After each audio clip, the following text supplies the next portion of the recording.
the profound power of self-love, your unshakable foundation.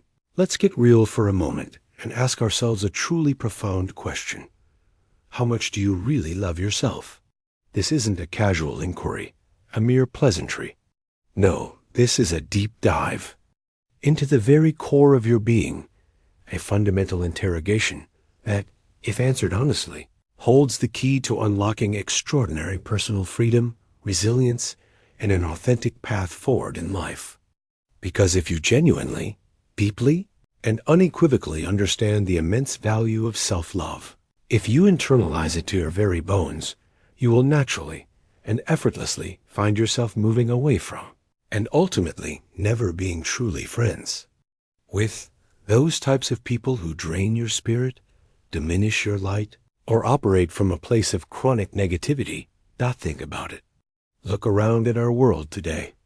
So many people are, metaphorically speaking, running around empty there like hollow vessels, depleted and yearning. They possess no solid sense of self-asterisk, no profound awareness of their own inherent worth, and tragically, no deep, abiding sense of self-love. When I speak of self-love, let me be crystal clear, and please, let's discard all the common misconceptions that society, media, and even our own conditioning might have programmed into us. Self-love has absolutely nothing to do with celebrity. It's not about fleeting fame or the adulation of strangers.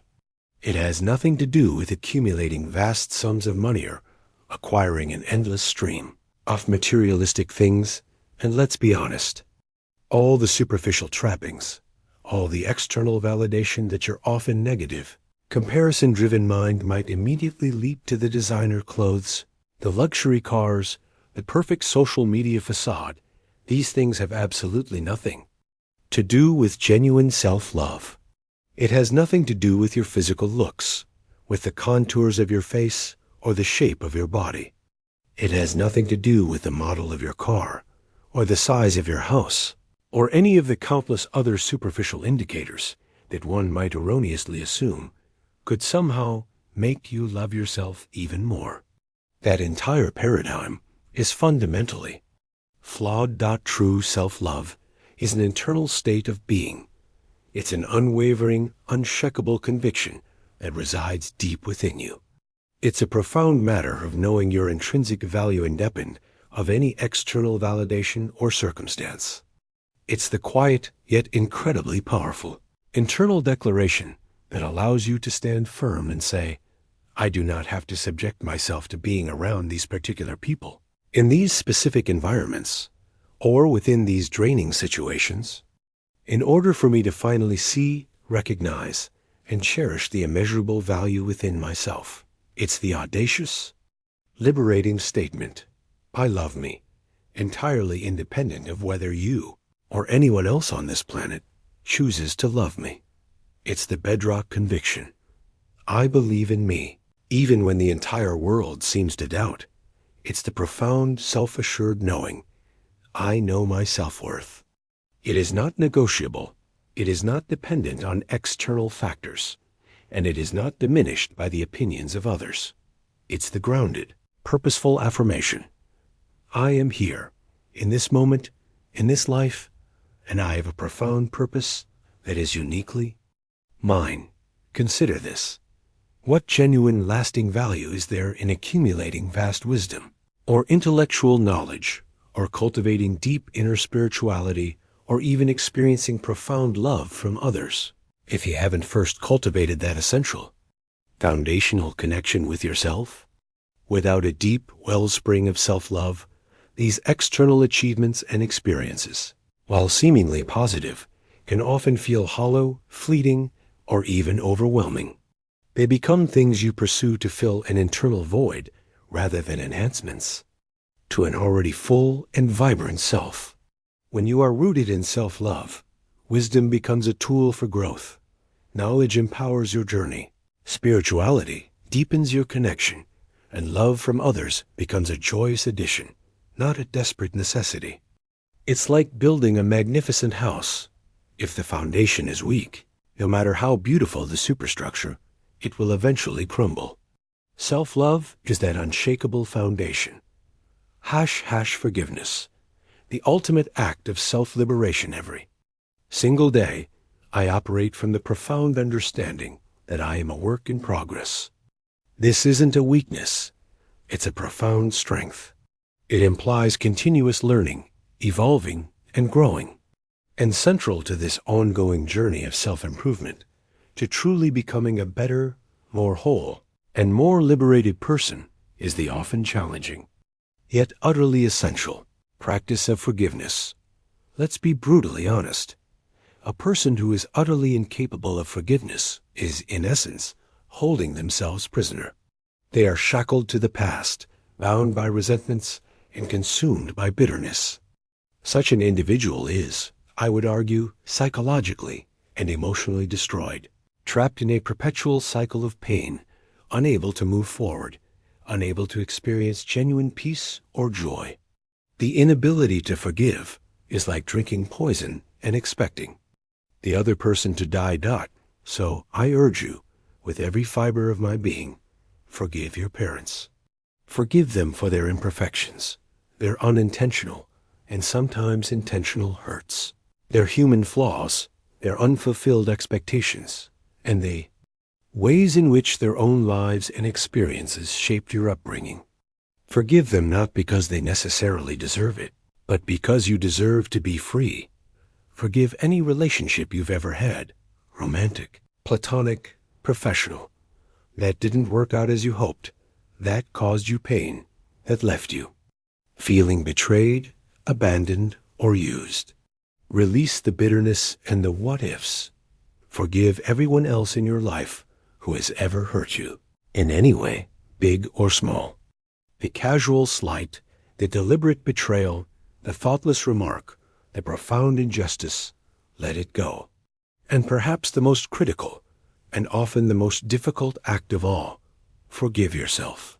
Forgive yourself for your past mistakes, your perceived failures, your poor judgments, the opportunities you missed, the words you wish you hadn't said, and the choices you now regret.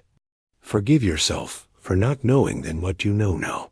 Forgiveness, in its most profound and liberating sense, is simply giving up the hope that the past could have been any different.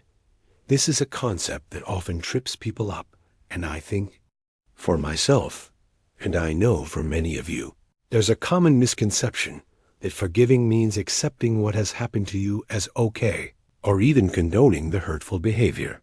Let's be absolutely clear on this crucial distinction. It is not about accepting that it was all right for someone to inflict pain upon you, or that a terrible event occurring was somehow permissible. Absolutely not. What it is fundamentally is accepting that it has happened. It's the stark, raw, courageous acknowledgement of reality. It's looking at the facts of the past, unblinkingly, and saying, yes, this event occurred. This hurt was inflicted. This relationship ended this way. Once you arrive at that point of acceptance, not approval, but acceptance of the reality of what transpired, then the truly empowering question emerges. And now, what do I do about it? This shift in focus from dwelling on what was to consciously choosing what is, and will be, is the essence of true liberation. Forgiving is fundamentally giving up the hope that you can somehow alter the past. It's about not holding on, not desperately hoping, not endlessly wishing that events could have unfolded in any other way than they actually did. It's the profound realization that clinging to an imagined, alternative past is a futile exercise that only serves to poison your present.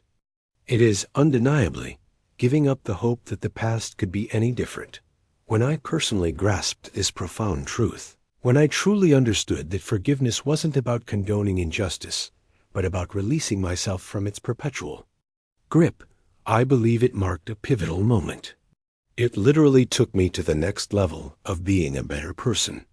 This realization acted as a catalyst, transforming my internal landscape. Because of this deep understanding, I genuinely, truly don't hold grudge for anything or for any situation. The energy required to maintain a grudge, to harbor resentment, is simply too taxing, too corrosive, too counterproductive to my own well-being and growth. And neither should you. Grudges are heavy chains that bind you to the very things you desperately need to escape. They don't hurt the person you're holding the grudge against. They only hurt you. It's an act of radical self-care. It's a conscious, deliberate letting go, so that the past, with all its hurts and disappointments, does not continue to hold you prisoner. It does not hold you hostage in the present moment, preventing you from experiencing joy, peace, and new possibilities. It's about severing the ties that bind you to old wounds and stepping into a future unencumbered. The cyclic nature of life. Embrace the flow. Here's a fundamental truth about existence, a wisdom that has been echoed across cultures and centuries. Life is cyclic.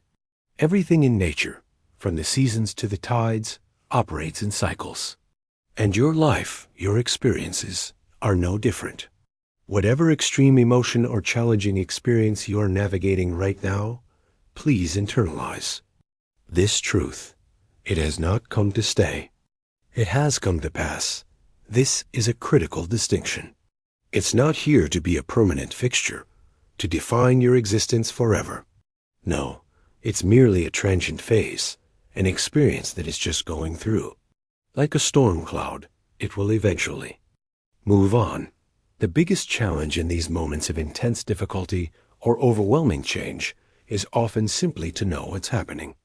To recognize that this current struggle, this pain, this uncertainty, this joy, this peace,